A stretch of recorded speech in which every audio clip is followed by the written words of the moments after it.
Hello, ladies and gentlemen. It is your host with the biggest nose, JC Courtside, coming at y'all today on Wednesday, July 8th. This offseason's flying by. Guys, welcome back. Good morning. I know most of you are probably wondering, where have you been, Jay-Z? Where are the pods? What's going on? Where's my offseason fix?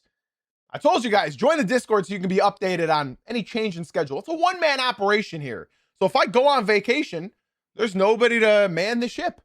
I did just get back from my vacation. We went to the beach, my fiance and my pup, for the weekend. We had a good time. We stayed 3 nights over there. But we're back. We're locked and loaded, and I appreciate you all for tuning in. Now, I have missed some things, and rather than going through the list of all of the free agents, all of the trade stuff, all of that, right? Because as cool as Jaden Hardy is, I don't think we need to talk about him a whole lot. We're going to be going over our free agency, early free agency winners and losers. Now, free agency is pretty much wrapped up. Most of the best players are signed and taken and all of that. So we're going to be talking about free agency, early on, winners and losers. All right. Now, I implore you guys to stick around because some of these winners and some of these losers may catch you guys by surprise. I'm not just saying that. Also, we got to talk about briefly Donovan Mitchell's contract extension, which was, oh my God. Would you believe if I said that's still not the worst contract in the NBA? It's top 3. It's a top 3 worst contract. But the thing is, Donovan Mitchell's in his prime right now. The only way Donovan Mitchell can, we'll talk about that later. We'll talk about it later. Guys, podcast listeners, be sure to leave a 5-star rating and review. Spotify, Apple, I'm talking to you guys. YouTube, TikTok, be sure to drop some likes, follow, subscribe, all that jazz. Be sure to share the show with your friends and family, please. On Twitch chat, guys, be sure to stick around, sit back, relax, grab a cup of coffee, an energy drink, and enjoy the show. What do you guys want? Should I start with my winners or should I get negative and start with my losers? I'm thinking I want to start with my losers because the winners are still good. But I think I'm always positive Pete over here. I always start with my winners. I always start with the good things. Let's start with the losers, okay? I never do that. Number one, first one up, my biggest loser of the offseason so far, the Los Angeles Lakers. They're the Los Angeles Lakers. Now, I've talked about this team a lot throughout the regular season, most of which were talking about who they were, what they were doing, how they looked, and I had to temper all of my Lakers fans' expectations because truly Lakers fans, they don't really understand a whole lot about basketball. So let me talk about the biggest losers as why the Lakers are my biggest loser. So they've lost a lot of key guys. In fact, let's go over them. They traded DeAndre Ayton away to the Washington Wizards, right? Was it the Wizards? Yeah, I think it was the Wizards. They traded DeAndre Ayton. A lot of stuff has happened since I've been gone. They traded DeAndre Ayton, their starting center. They lost Rui Hachimura. They lost Luke Kennard. They lost Marcus Smart. They lost all the guys that actually made their team usable. And then to top it all off, they also lost LeBron James. Now, when I look at the Los Angeles Lakers and what they were versus what they are now, and they lost Jackson Hayes, I'm looking at their roster. I'm looking at their salary in particular. And I think the worst thing that they could have done all summer was overpay Austin Reeves. And they did. And I've talked about Austin Reeves a lot last year, ladies and gentlemen. If you guys watched me, you know my opinions on Austin Reeves. That contract that Austin Reeves will be getting paid, mark my words, ladies and gentlemen.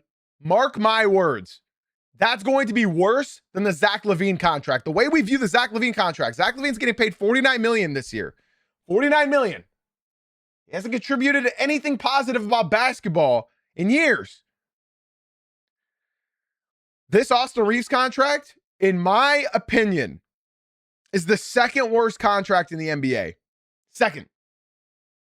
You guys know about the number one worst contract. Is it the third worst? Is it the third? No, it's the second because more years. The worst is Joel Embiid. We all agree to that. The second worst, I'm going Austin Reeves. Because Austin Reeves, how old is he? He's 27, right? Is he? Yeah, is Austin Reeves 20? Let me look real quick. Austin Reeves. My apologies, ladies and gentlemen. No, he's 28. Even worse, he's my age, bro. He's my age. He's my age. Chat. If a team gave me that much money, it was a robbery. He's 28. This is Zach LaVine 2.0. Ladies and gentlemen, Austin Reeves, when he is 29, 30, 31, when he is 32 years old, he's going to be making $51 million. $51 million. And for people telling me he's gotten better every year, yes, his scoring has gotten better. Do you know what's gotten worse every single year? His everything. Austin Reeves is arguably the worst defending shooting guard in the entire NBA. They have the worst defending backcourt in the entire NBA, Luka Doncic and Austin Reeves, and both of them are combined to make $100 million. Austin Reeves is not an average defender. Austin Reeves is quite literally, in my opinion, a worse defender than you guys, who you always call the worst defender in the NBA, James Harden. James Harden is really good at defending bigger guys. He is really good at defending bigger guys. If you guys watched, especially against the Pistons, for example, James Harden is very, very good at defending burly, bigger guys. Everybody else, he can't defend. It's like he's got cinder blocks in his feet. Austin Reeves, however, cannot defend anybody. He can't defend anybody. I'm talking, he can't defend Chris Middleton in his age. He can't defend Jalen Brunson. Obviously, nobody can. He cannot defend any guard in the NBA. And they just paid him $240 million? $240 million, I think. This is the worst. This is the second worst contract in the NBA. That's a horrible move. Now let's go worse. Now, I really like Walker Kessler. I really like Walker Kessler for this team. I'm not going to lie to you. Walker Kessler got paid in the sign and trade 4 years, $130 million. Now, the issue with Walker Kessler has always been health. But as far as match goes, I love him next to Luka. Now, he's played 58 games 2 years ago, and he played 5 games last year.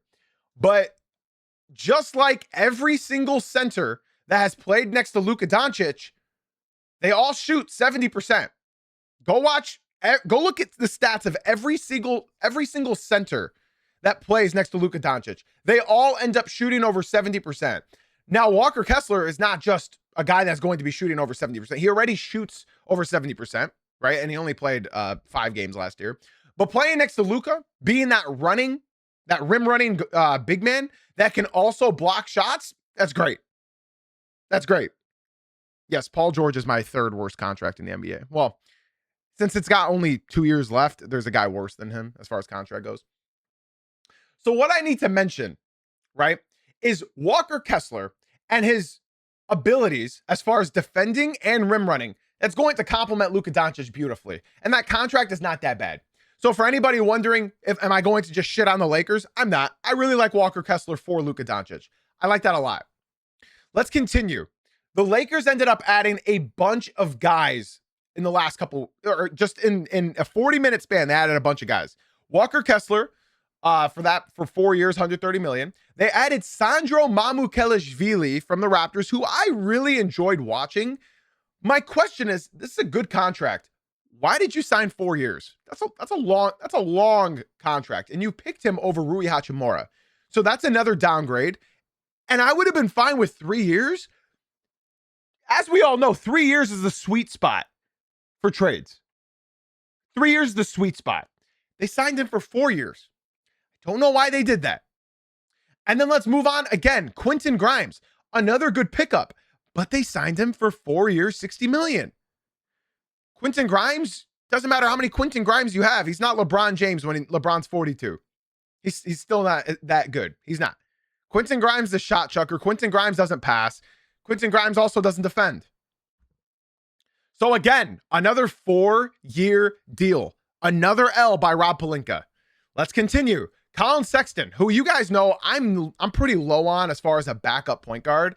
2 years, $19 million. That's a good contract. That's a tradable contract as well. It's a very tradable contract. Now, I do need to remind you all, with the Walker Kessler pickup, who's their backup center?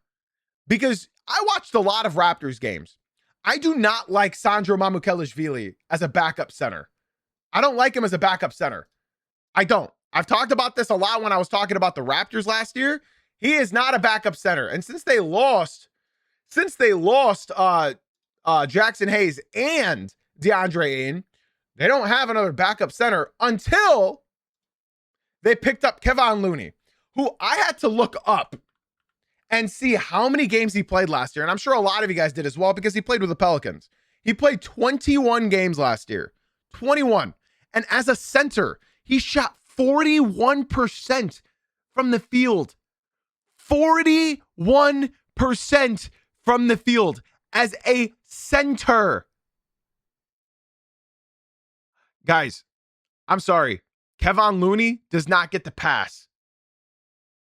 I know a lot of players get gassed up because they're on the Lakers. I am not gassing up Kevon Looney. TikTok is telling me he's a vet presence. Okay, so who's their backup center? If he's just a vet presence and he's not here to play, then who is their backup center? I would like you to tell. It's not Sandro Mamukelashvili. I love Sandro Mamukelashvili. I love that dude. But he's not a backup center. And then to get what, bro, I'm looking at one thing right here. Hold on. I just decided to look at his latest performance in Boston. He played 25 minutes. He had 0 points. He had 6 rebounds, 3 assists, 1 steal, 0 blocks. He was a minus 29 in 25 minutes. He was a minus 29 in 25 minutes. To say he's good at rebounding, he's okay at rebounding. He's an able body that's willing to rebound. But chat, if he shot 41%, I'm sure playing with Luka might help that. But man, Sandro Mamukelashvili is only 6'9" as well. He's not a center. I disagree. He's not a center. Let's continue with all their pickups. They also picked up Jaden Hardy, and they obviously drafted Cameron Carr, who I really like that pick. The issue with this Lakers team is how much are they going to be relying on Walker Kessler defensively? Because the thing is, as we all know, Jared Vanderbilt can only defend. He can only defend. He can't do anything offensively. So you have $198 million tied up next year. $198 million. Now, I have a question for you all. Do you guys think Luka Doncic is going to have a good year next year? Because here's my take. Luka is going to put up MVP numbers again. He's going to be chanted MVP all year long. Luka is. He's going to be getting so many MVP votes. He's probably going to be going crazy as well, right? Tell me, is this team better or worse in the playoffs? This current construction, are they better or worse? If anybody tells me they are better, just go ahead and log off for me. Go ahead and log off for me. They're worse. They're worse. You're telling me you're going to be relying on Quentin Grimes in the playoffs.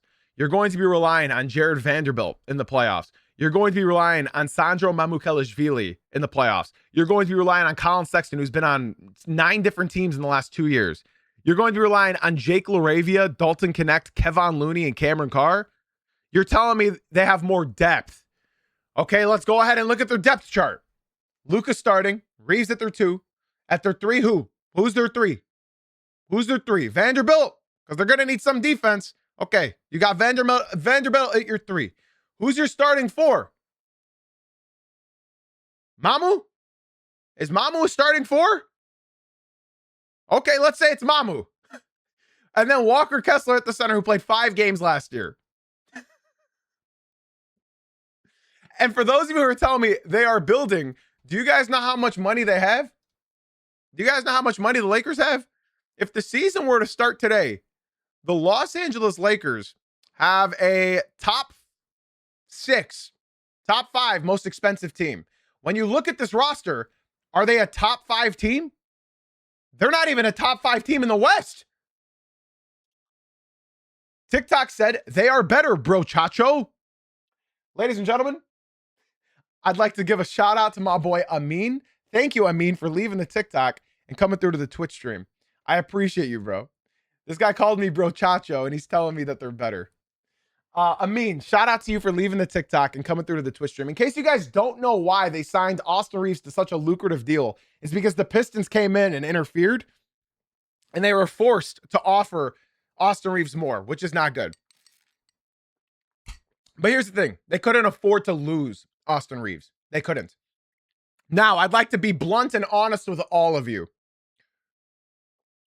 This team right here, I have a question for y'all. Currently constructed, because we're not talking about a month from now. Currently constructed. Are they a top 6 team in the West? Are they a top 6? Let's look. Thunder, better. Spurs, better. Nuggets, better. Rockets, say what you will. They are better than the Lakers now. Timberwolves, they're not going to be good in the playoffs because they got LaMelo, but in the regular season, they're going to be fun. So I don't know. Trailblazers, they'll probably hover around 500 again. Suns, they'll hover around 500 again. Probably even worse because actually they had a lot of injuries last year. So probably same. Clippers, worse. Warriors, we don't know yet. Pelicans, Mavericks, right. Grizzlies, right. Kings, right. So whether they're top 6 or not, it's going to be complicated. I think you could still be top 6 because you have Luka Doncic and he's that good at basketball. So I'm not going to write them out. But what I will say is, come playoff time, this team is significantly worse. I'm sorry, you're going to be relying on Quentin Grimes, Jared Vanderbilt, Sandro Mamukelashvili, Colin Sexton, and Jaden Hardy to play real rotational minutes. TikTok is saying this guy doesn't know ball, and that's okay. You can go watch somebody else if you think that I don't know ball. If you do think I know ball, like my boy Jaden that just came to the Twitch stream, and he said losing Rui really hurt us. I fully agree. Rui was your best player in the playoffs. He was. Shout out to Jaden and Amin for leaving the TikTok and coming through to the Twitch stream. I appreciate you guys very, very much. Welcome to the community, and get ready to make some friends and learn basketball. Unlike the TikTok chat, we all know the TikTok chat doesn't really know ball. So if you guys do want to get to know me, get to know ball, get to actually learn the sport of basketball, be sure to come through to the Twitch stream. That's Jay-Z Uncut on Twitch. Now, Mamu's a good pickup, but 4 years, yuck. 4 years is not good. 4 years is not good. And if that's your backup center, I don't know what you want me to do.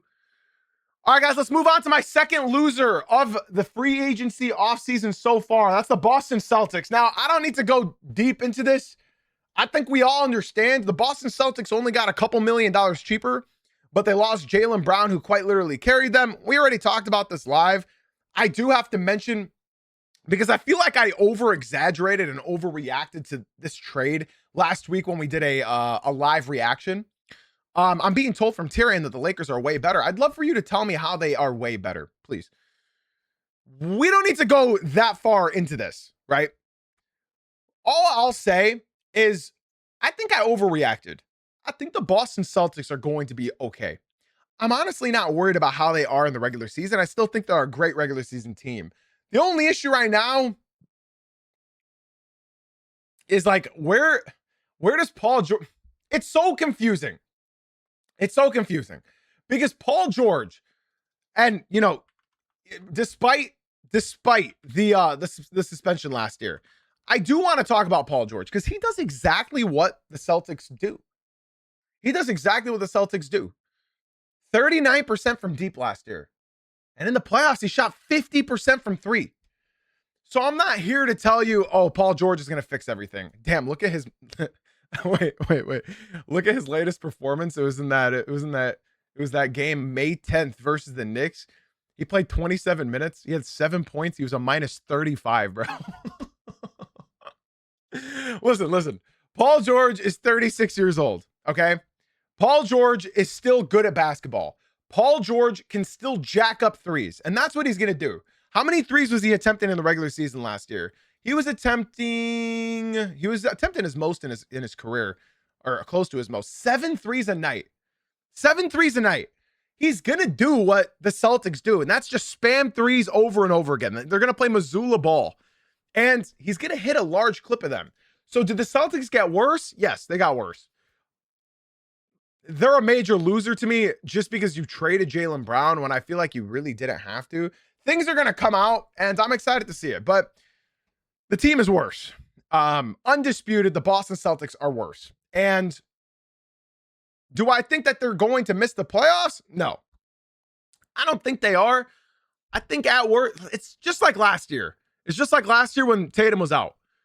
We all said that they were going to miss the playoffs, right? They're going to fall into the play-in, especially when they started 0-4, I think. I'm not going to write them out. They got Mitchell Robinson, who's not going to be a starting center, but he's going to be serviceable off the bench.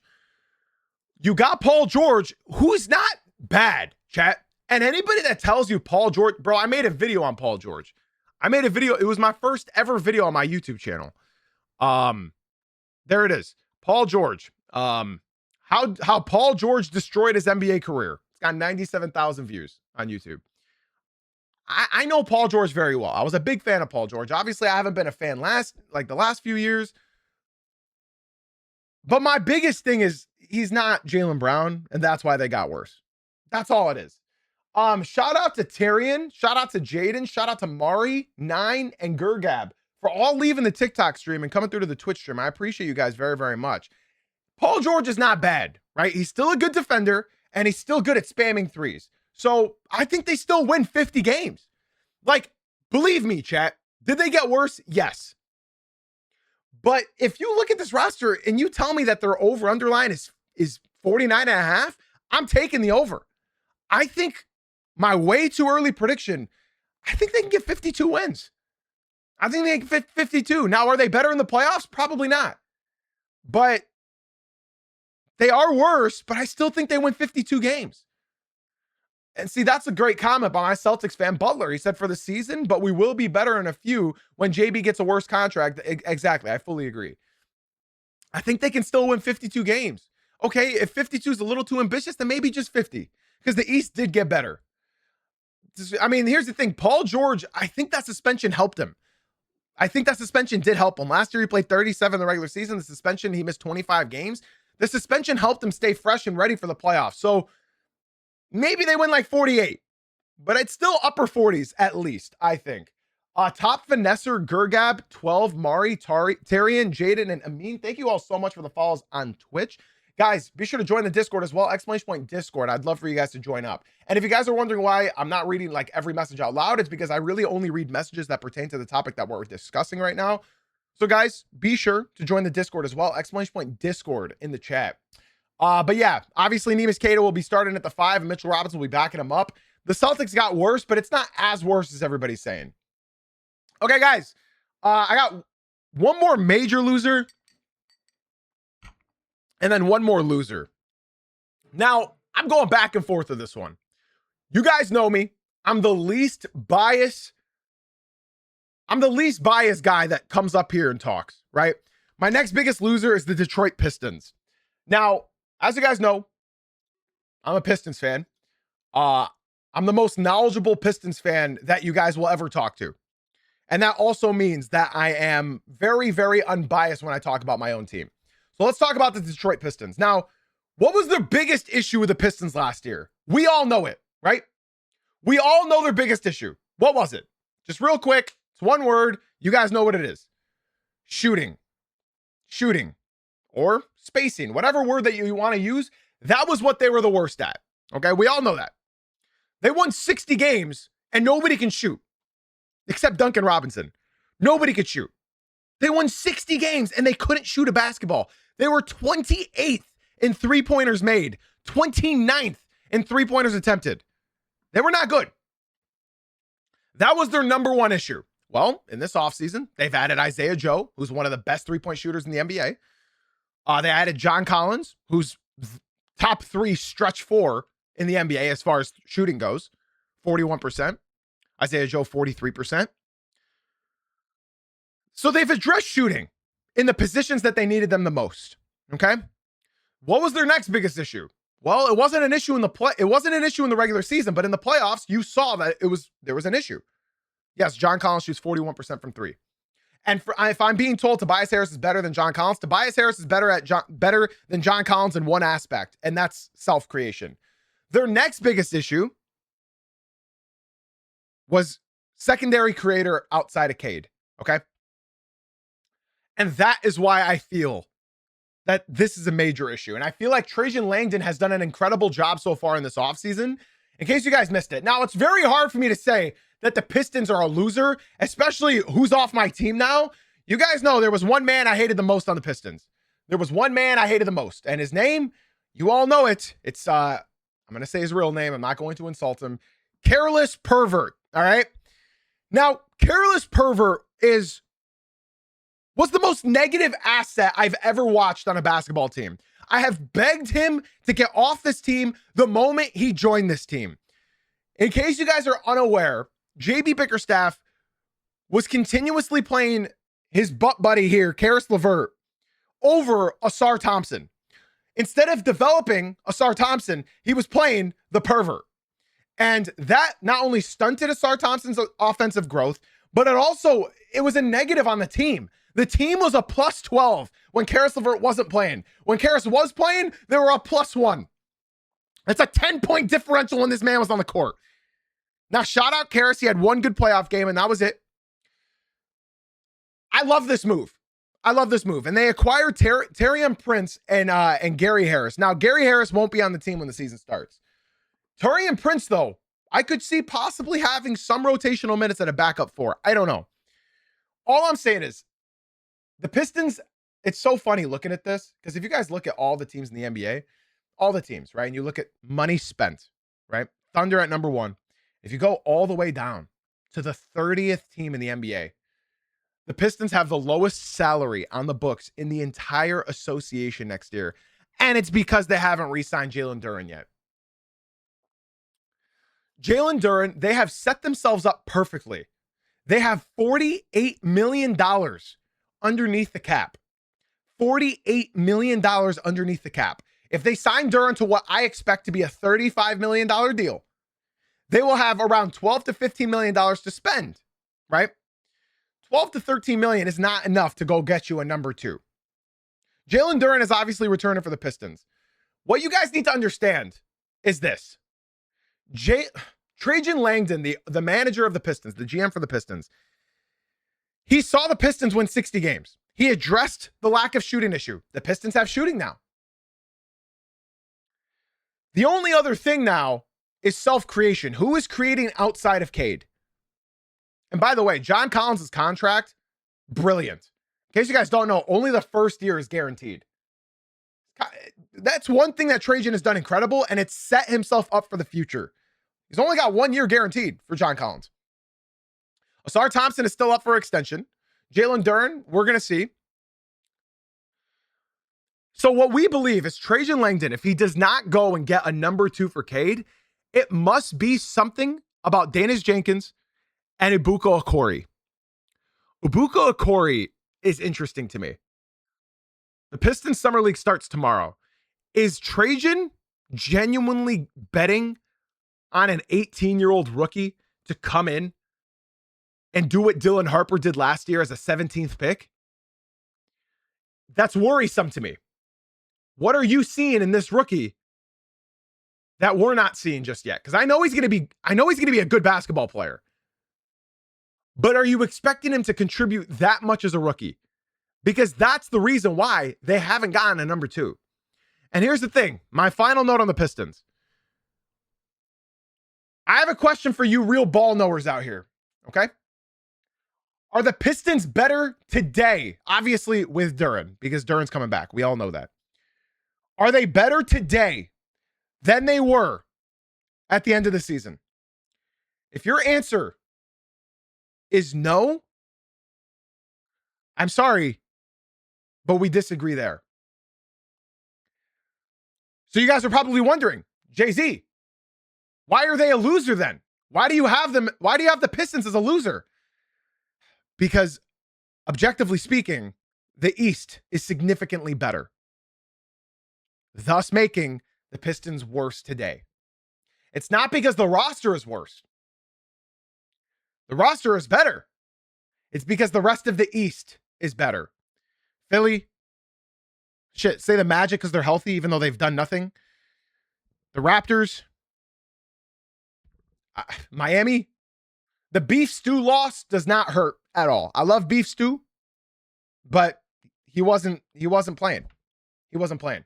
He was 9th in minutes, and he wasn't playing in the playoffs. We all know that.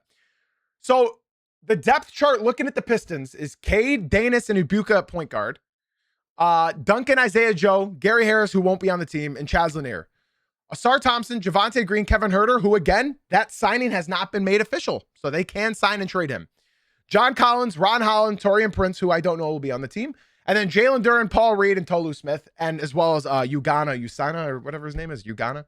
The team is better today than it was at the end of the season. You have shooting. That's great. You still have defense. That's great. And remember, you still have Cade Cunningham, who was first team All-NBA. You still have Asar Thompson, who was top 3 in he's the best perimeter defender in the NBA right now. And you still have Jalen Duren, who is 22 years old. The team is better today, but the East is also better today.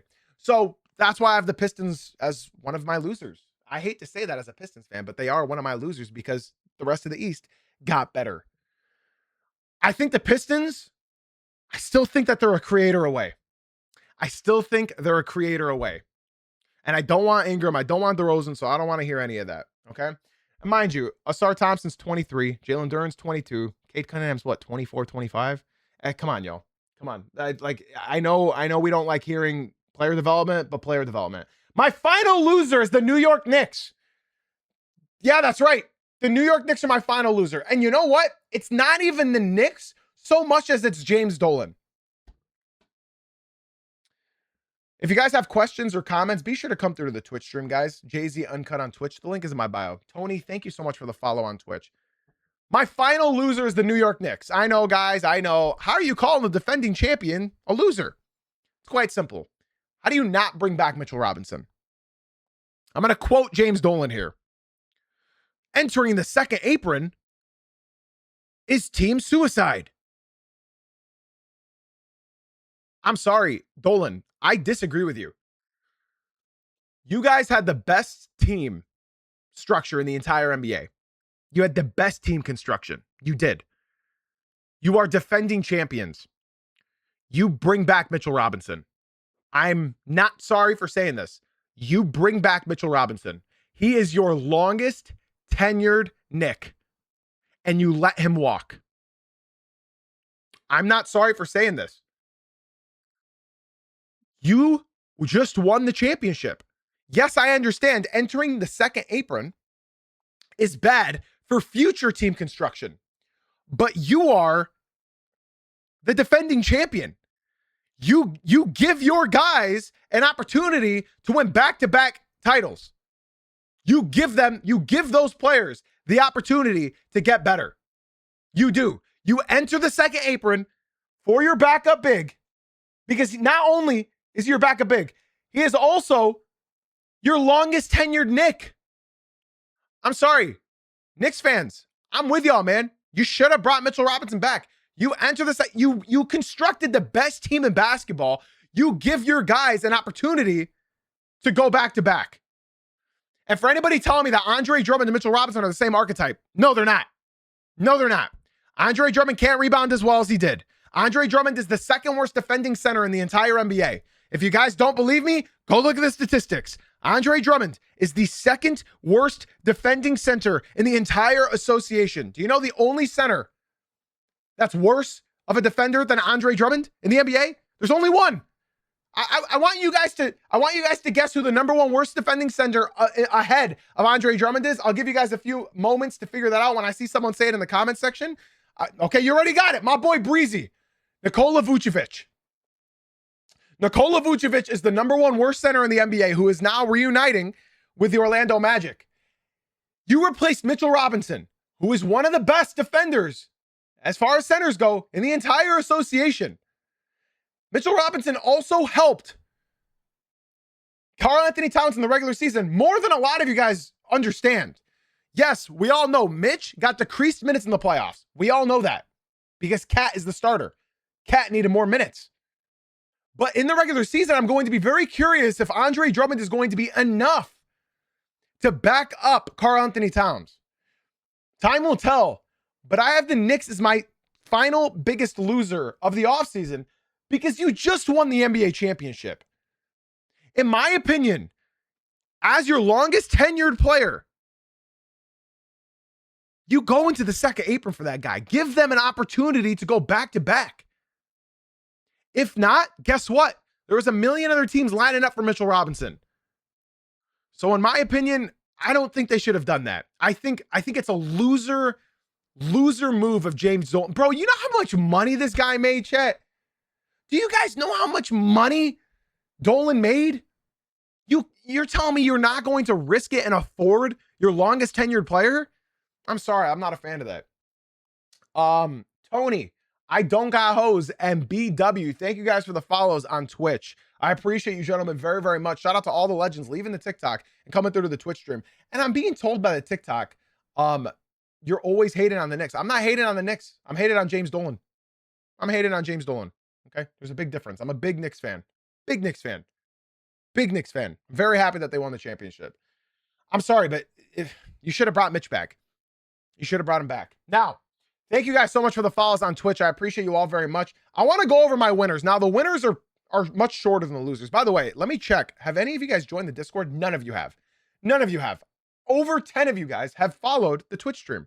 Almost 15 of you guys have joined the Twitch stream, and none of you guys have joined the Discord. That's incredibly depressing. You guys should have joined the Discord. That's incredibly upsetting. You guys need to join the Discord. It's 100% free. Now, quickly, I want to go over my winners. All right. My number one winner is the Philadelphia 76ers.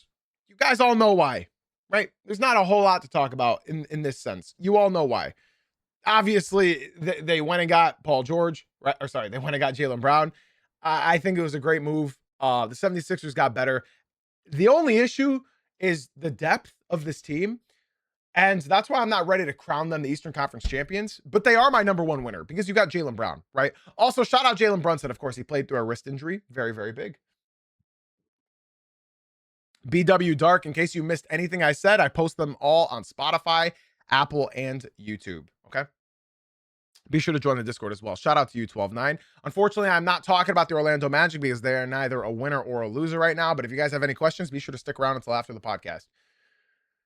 The issue with the Philadelphia 76ers is their depth, okay? Because they have Joel Embiid, who is on the worst contract in the NBA. He's going to be making $67 million in 3 years. Jaylen Brown, they went and got him. He's very expensive as well, $57 million. Tyrese Maxey's making $40 million. VJ Edgecombe's making almost $12 million. And here's where their depth sort of ends. Now, I personally think Dean Wade was a great pickup. Having him at your starting four, that's a good pickup. Honestly, it's terrifying because I just watched Dean Wade play pretty good defense on Cade Cunningham, okay? So their starting lineup is going to be Tyrese Maxey, VJ Edgecombe, Jaylen Brown, Dean Wade, and Joel Embiid. You also have the rookie Phylon, right?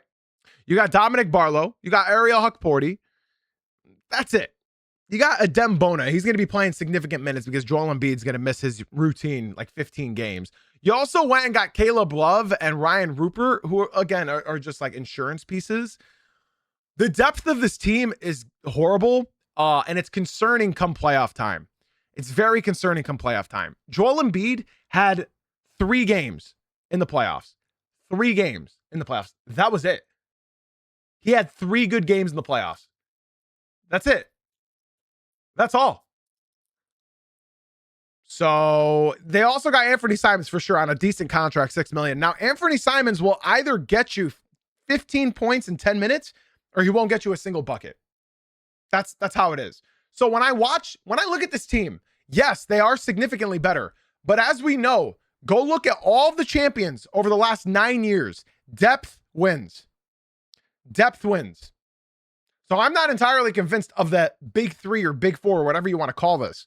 Depth has won every single year of the last 9 years. So in my opinion, the Jaylen Brown pickup was more about the future than it is right now. And I think that's okay.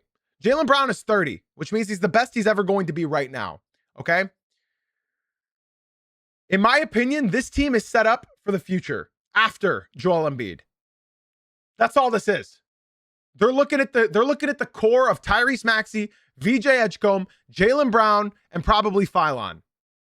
They're looking after Joel Embiid. So obviously they're my biggest winner. They're my biggest winner. For some reason, my Toronto Raptors button is not working, but obviously next I have the Toronto Raptors Obviously, I have the Toronto Raptors up next. But you know what? I'm going to save them for later because I have a final segment that I think I can just group them all up together. My next winner of the offseason, oops, I pressed the wrong button. My next winner of the offseason might come by surprise. The Utah Jazz. Now, I know a lot of you guys don't really talk. You guys don't really hear me talk, or sorry, you don't hear others talk about these small to mid-market teams. I got to talk about the Utah Jazz because what they've done, I think they have a really good roster.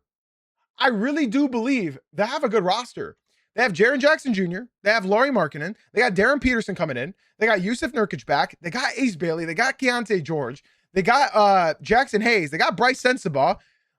They got Kyle Filipowski. They got Isaiah Collier. Like, they have a good basketball team. Now, some of you guys might see this team and say, like, okay, what's the ceiling, though? Well, here's the thing. The Jazz don't want to be bad anymore. Okay, so they're not going to be just sitting guys out just to sit them out. I think they're going to be a lot of fun this year. I think I'm going to tune into a lot of Utah Jazz games. And you know what? I think they're going to push for the play-in. I think they're going to try and push for that play-in. And honestly, am I crazy for saying that I think they will be a play-in team? Look at the teams that were playing in the West last year. The Blazers, the Suns, the Clippers, and the Warriors. Okay? Yeah, the Jazz, it's very difficult to say that the Jazz are going to jump up that many games because they missed the play-in by 15 games. That's a lot. But the thing is, if you guys were watching any Jazz games, they were sitting out everybody. So this isn't a real 22-win team. They sat out everybody. Everybody. All I'm saying is don't sleep on the Jazz because I'm going to be locked and loaded watching this team next year. I think they're going to be a lot of fun. Bro, they were going into almost every game that they were winning and then just benching all of their starters for the rest of the game. There's a reason they got fined for intentional tanking. So I like this. They're a very young team, and I think that's what's so intriguing about them. I think that's what's so much fun. I think Ace Bailey's going to improve. Keontae George is only going to improve. Bryce Sensabaugh is only going to improve. Isaiah Collier is only going to improve. Kyle Filipowski, Darren Peterson, bro. Like, this team is fun.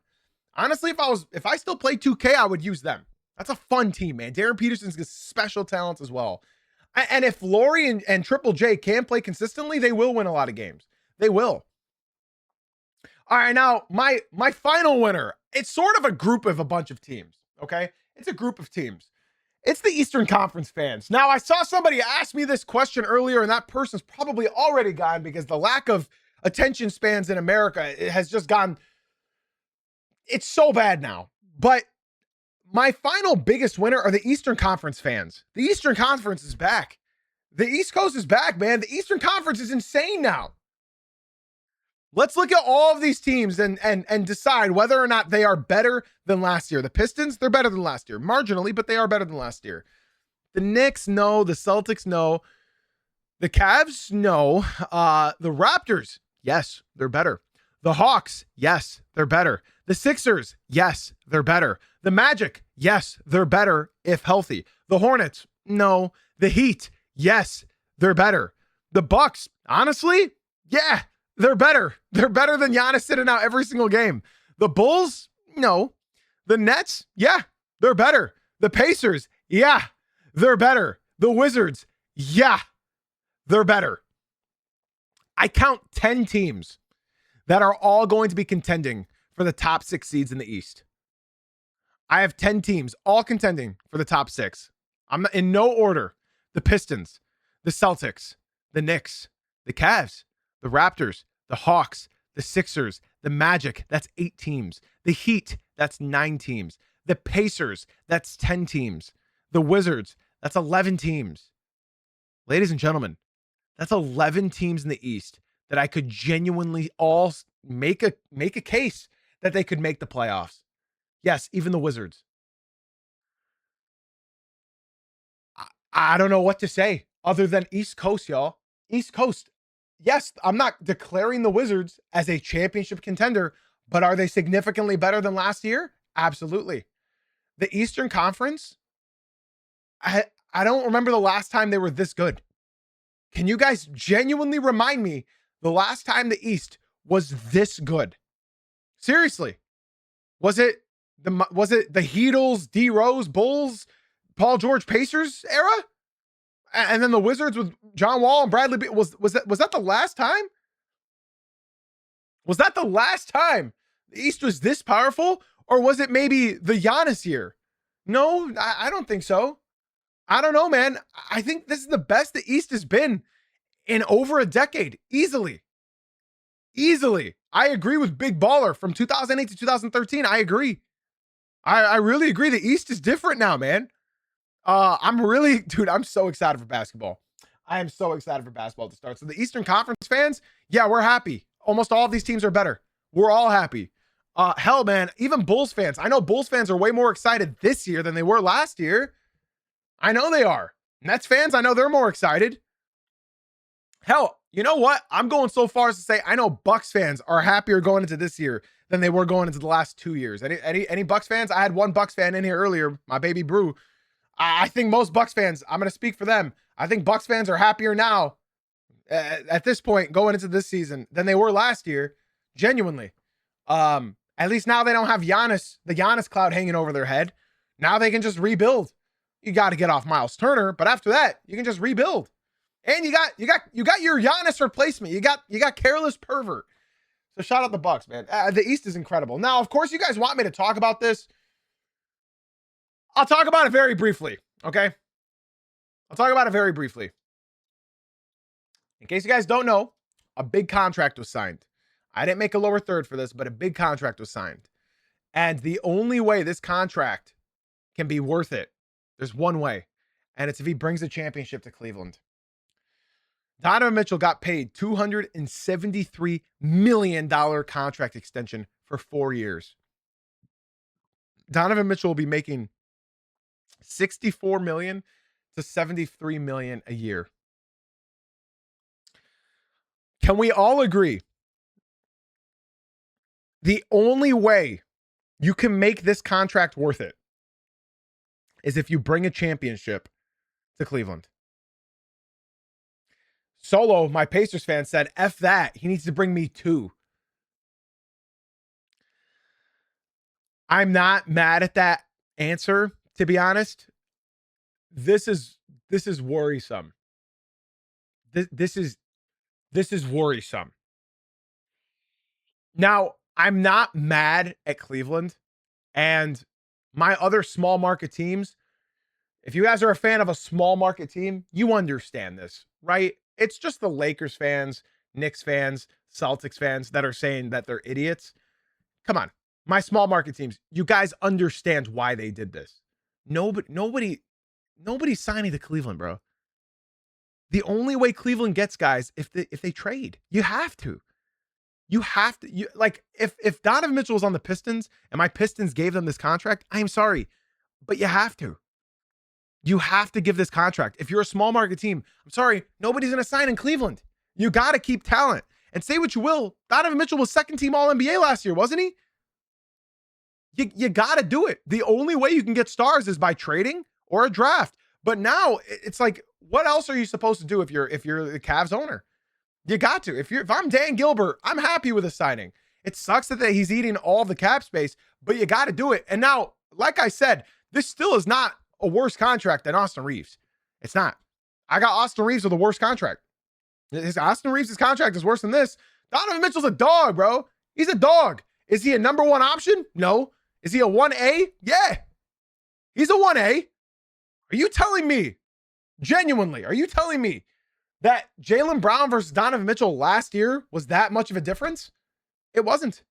Honestly, if you told me who was a better player last year between Donovan Mitchell and Jaylen Brown, who are you going? Who are you going? The fact that you got to think about it is telling. They were both really, really good last year. Bro, I watched Donovan Mitchell score, 38 points, 39 points in the second half of a playoff game? Yeah, if I'm a Cavs fan, I'm not really thinking twice about that money spent. You have to. You have to bring back these guys. If you don't, what kind of team are you? What kind of franchise are you if you're letting this guy walk away? He's an all-NBA player. He's been an all-NBA player. He's been an all-star. You got to bring him back. So as far as the money goes, it sucks. It does. It's a lot of money. But what are you supposed to do? You got to bring him back. You got to bring him back. Even though he got swept in the conference finals, you got to bring him back. All right. Ladies and gentlemen, boys and girls, that is going to do it for today's podcast. That's it. That's it. We're back. We're locked and loaded. We're live on Friday. Ladies and gentlemen, boys and girls, if you guys did enjoy, be sure to drop a like, follow, subscribe, all that jazz. We post these podcasts on Apple, Spotify, and YouTube on Jay-Z Courtside, our podcast channel. Be sure to share the show with your friends and family. TikTok as well. Guys, we are still live on Twitch. Come through to the Twitch stream, join our Discord, come get connected in the community during the offseason because we're still booming, man. We're still talking basketball. We're still talking hoops. All right? Ladies and gentlemen, boys and girls, if you have any questions about your team personally that you feel like I didn't mention, stick around in the Twitch stream or come to the Twitch stream and ask me your questions. All right? Ladies and gentlemen, boys and girls, that's going to do it for today. Podcast listeners, be sure to leave a 5-star rating and review. Guys, be sure to drop a like, follow, subscribe, all that jazz. Ladies and gentlemen, boys and girls, we will be back Friday morning at 9 a.m. Eastern. Thank you for watching. Thank you for listening. Guys, I'll catch y'all Friday morning at 9 a.m. Eastern. Love y'all and have a blessed rest of your day.